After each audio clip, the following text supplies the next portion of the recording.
Assalamualaikum warahmatullahi wabarakatuh. Selamat berjumpa lagi teman-teman semua. Kali ini kita lanjutkan tentang Microsoft Excel. Pada pembahasan ini kita akan membahas bagaimana cara memasukkan logo atau gambar pada lembar kerja Microsoft Excel yang sudah kita gunakan.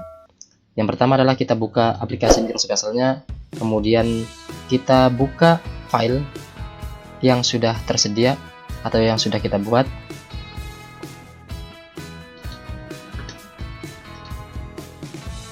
Kemudian di dalam toolbar ini kita klik menu insert. Selanjutnya kita klik picture. Lalu di picture ini kita cari file yang akan kita masukkan ke dalam lembar kerja Microsoft Excel, file atau foto. Kita cari foto atau logo yang akan kita tempatkan pada lembar kerja ini.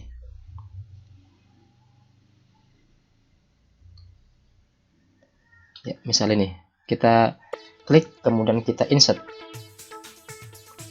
Nah, lalu setelah logo ini masuk ke lembar kerja, kita tinggal mengeditnya saja atau menyesuaikan, memperkecil ukuran logo ini sesuai dengan lembar kerja yang sudah tersedia agar bisa sama atau matching.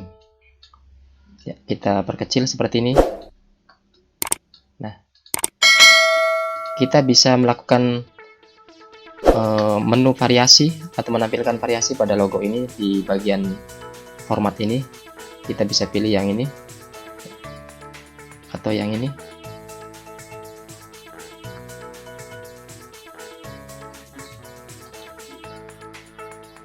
Atau yang seperti ini.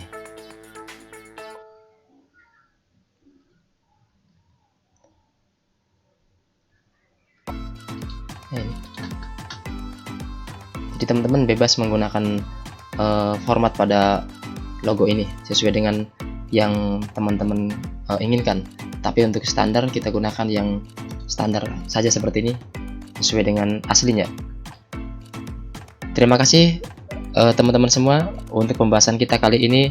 Mudah-mudahan ada manfaatnya. Nanti kita lanjutkan pada pertemuan lain yang lebih menarik. Terima kasih. Wassalamualaikum warahmatullahi wabarakatuh.